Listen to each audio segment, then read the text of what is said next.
Hap for hap around the house. Cutting brake line. How to cut brake line. It's pretty simple. Most of the time, people will grab it with a wrench, pair of pliers. See this mark right here?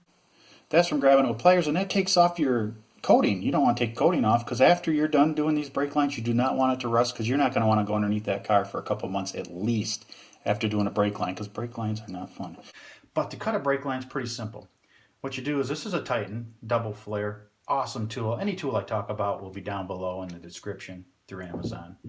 And anything you buy will help the channel out, help support it a little bit, and I'll appreciate it. What I do is I put it in a Titan, snug it down with my fingers, grab my 10mm wrench, tighten it down, go the right way, tighten it down. You don't have to go crazy, just snug it a little bit. Actually, you know what? I'm going to go a little bit longer. I'm going to go a little bit longer on this. Just push her through a little bit more. Lock her down. You know, I swear, every time I pick up one of these, it's the wrong way. But that's the worst thing I got to deal with today. I guess I'm okay. So, tighten it down, snug it down. You don't have to go crazy. Then I use a rigid tubing cutter, really good tubing cutter. This thing's decades old, never had to do anything to it. In fact, I've never even had to change the rotary blade.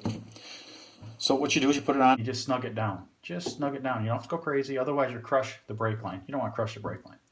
And you spin it, tighten it down a little bit, spin it, tighten it, spin it, tighten it, spin it, tighten it, spin it. And let me show you what it's doing on this other camera over here. See if we can get the light just right. See that line?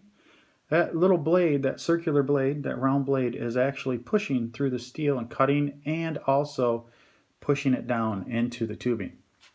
So I'm going to continue to cut until, or continue to rotate this until it's cut all the way through. See, you're done. Let's get this out of the way. Now what we have now is we have a piece of tubing. This one I already deburred. This side I didn't. Again, this side's deburred.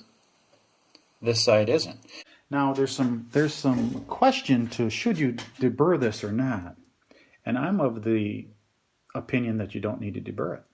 But that's for the next video. This video was covering cutting it, and we've done that. It's pretty simple. You just need a couple basic tools.